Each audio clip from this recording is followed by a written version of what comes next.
हाय viewers, पिछले chapter में मैंने आपको बताया कि कंपनी कैसे खोली जाती है।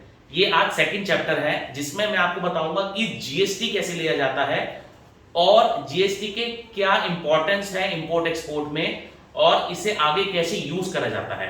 तो ध्यान से सुनिएगा और ध्यान से बैठेगा, उसको लास्ट तक देखिएगा, आपको बहुत सारी चीजें इसमें पता चलेंगी। आपने एक कंपनी खोल ली, आपका पैन कार्ड बन के आ गया, चाहे वो प्राइवेट लिमिटेड है चाहे वो एलएलपी है। अगला स्टेप होता है जीएसटी अप्लाई करना, जो बहुत मेजर कॉन्सेप्ट है। जीएसटी अपनी गवर्नमेंट वेबसाइट www.gst.gov.in पे अप्लाई होता है। इसके लिए कुछ बेसिक डॉक्यूमेंट्स लगते हैं। मैं आपको एक लिस्ट दे रहा हूं डॉक्यूमेंट्स की, आप उसको नोट डाउन कर सकते हैं।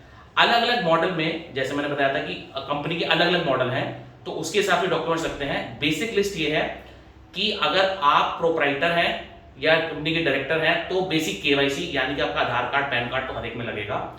उसके बाद आपका बिजली का बिल लगेगा, इलेक्ट्रिसिटी बिल कंपलसरी है। इलेक्ट्रिसिटी बिल आपका अगर प्रीमिसेस खुद का है तो चलेगा, अगर आपने रेंट पे ले रखा है तो रेंट एग्रीमेंट और एनओसी जरूर लगेगा, यानी कि नो ऑब्जेक्शन सर्टिफिकेट लैंडलॉर्ड से। इसमें एक कैच आया है, पहले डिपार्टमेंट एक जर्नल पेपर पे इसको एक्सेप्ट कर लेता था, लेकिन आजकल डिपार्टमेंट बहुत ज्यादा स्क्रूटनाइज हो गया है, टाइट हो गया है। तो आप जो एनओसी है यानी कि नो ऑब्जेक्शन सर्टिफिकेट भी उसको अपने स्टैम्प पेपर पे ही निकलवाएं, और जो आप रेंट एग्रीमेंट का स्टैम्प पेपर बना रहे हैं अगर वो रजिस्टर्ड नहीं है तो कम से कम उसको 100 या 200 रुपए बनवाएं। अलग अलग स्टेट का अलग अलग रूल है, तो आप इसको थोड़ा हायर साइड पे बनवाएं तो आपकी कोई लग के नहीं आएगी। उसके बाद जो डॉक्यूमेंट चाहिए होता है पार्टनरशिप के लिए, वो एक एडिशनल डॉक्यूमेंट लगता है, यानी कि आपको अपने दूसरे पार्टनर से ऑथराइजेशन लेनी होती है कि ये आपको ऑथराइज कर रहा है सारे प्रोसीजर कंडक्ट करने के लिए, क्योंकि डेफिनेटली दोनों तो कंडक्ट कर नहीं सकते, तो सिर्फ एक ही पार्टनर कंडक्ट करेगा। तो एक ऑथराइजेशन लेटर चाहिए आपको दूसरे पार्टनर से फर्स्ट पार्टनर के लिए, फर्स्ट पार्टनर से दूसरे पार्टनर के लिए। कोशिश करिए ये भी आपका स्टैम्प पेपर पे निकले, और आपकी फोटोग्राफ्स, साथ के साथ ईमेल आईडी, फोन नंबर, ये हर एक में चाहिए। ज्यादातर डॉक्यूमेंट्स यही लगेंगे आपके एलएलपी में भी और आपकी प्राइवेट लिमिटेड भी। एक जो चीज है जो एडिशनल लगेगी वो पार्टनरशिप में लगेगी, पार्टनरशिप डीड, एलएलपी में एलएलपी डीड, और एमसीए में यानी कि जो हमारी प्राइवेट लिमिटेड है उसमें आपका रजिस्ट्रेशन सर्टिफिकेट यानी कंपनी इनकॉर्पोरेशन। ये होगी रजिस्ट्रेशन कहानी। यहां पे अब एक मेजर चीज है एचएसएन कोड, यानी कि आप किस प्रोडक्ट और सर्विसेज में डील करने वाले हैं। यहां पे एक मेरे पास बहुत अच्छा क्वेश्चन आता है कि सर अभी तो हमने प्रोडक्ट और सर्विसेज सिलेक्ट ही नहीं करे हैं, हमें किसमें डील करना है, तो हम कैसे मान लें कि हमें इसमें डील करना है या हमें इसमें जाना है। तो मेरे पास उसमें एक और क्या चाहता है साथ में कि सर क्या हम कंपनी पहले रजिस्टर कराएं या अपने पहले प्रोडक्ट सेलेक्ट करें।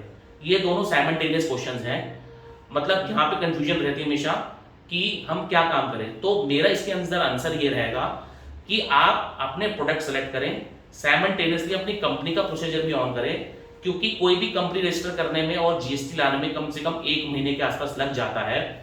इन द मीन टाइम अगर आपका जीएसटी अप्लाई करने से पहले आपका प्रोडक्ट सेलेक्ट हो जाता है तो वेल एंड गुड है, नहीं होता है तो आप अपने एचएसएन कोड, जो गुड्स एंड सर्विसेज हैं, उसको हम लोग एचएसएन कोड से जानते हैं हमारे इंडियन टैक्सेशन सिस्टम में, यानी कि जीएसटी सिस्टम में। एचएसएन कोड का मतलब होता है हार्मोनाइज्ड कोड्स। जो भी प्रोडक्ट होता है उसका एक डिजिटल कोड फिक्स है, जो आपको ऑनलाइन सर्च करेंगे जब आप अप्लाई करेंगे या किसी भी जर्नल वेबसाइट पे देखेंगे तो मिल जाएगा। डेफिनेटली जब आप इंपोर्ट एक्सपोर्ट शुरू करेंगे या उससे पहले आपको पता होगा कि मेरे को किस में प्रोडक्ट रेंज में जाना है या मेरे को सर्विस सेक्टर में जाना है। उस वक्त वो आप कोड पंच कर दें, जो जो प्रोडक्ट्स और सर्विसेज एक्सपेक्टेड हैं वो आप ले लें। ध्यान रखिएगा एचएसएन कोड 5 प्रोडक्ट से ऊपर नहीं लेता है एक बार के अंदर। तो अब इसमें आप एक और क्वेश्चन आ गया कि सर अब हमें उस प्रोडक्ट में जाना ही नहीं है या उस लाइन में हमें जाना ही नहीं है, तो हम क्या करें। तो इसके लिए घबराए नहीं। अगर आपका जीएसटी नंबर आ गया है और सपोज आपका कोई एक्सपोर्ट ऑर्डर आ गया है या सर्विस ऑर्डर आ गया है 1 महीने बाद 2 महीने बाद, तो आप जीएसटी में अमेंडमेंट करा सकते हैं, जो कि एक ऑनलाइन प्रोसेस है। कोई ज्यादा झंझट नहीं, कोई डॉक्यूमेंटेशन लगती, सिर्फ एक सबमिशन होता है जहां पे हम ये कहते हैं कि हमारे प्रोडक्ट लाइन चेंज हो गई है और अब हम प्रोडक्ट लाइन चेंज करना चाहते हैं। एक अमेंडमेंट होती है जो 4 से 5 दिन में हो जाती है। यहाँ पे जो कंफ्यूजन रहती है ज़्यादातर यही रहती है। तो इसके लिए घबराए नहीं, ज़्यादा वीडियोस के लिए और अगला आगे प्रैक्टिकल वीडियोस जानने के लिए हमें फॉलो करते रहें।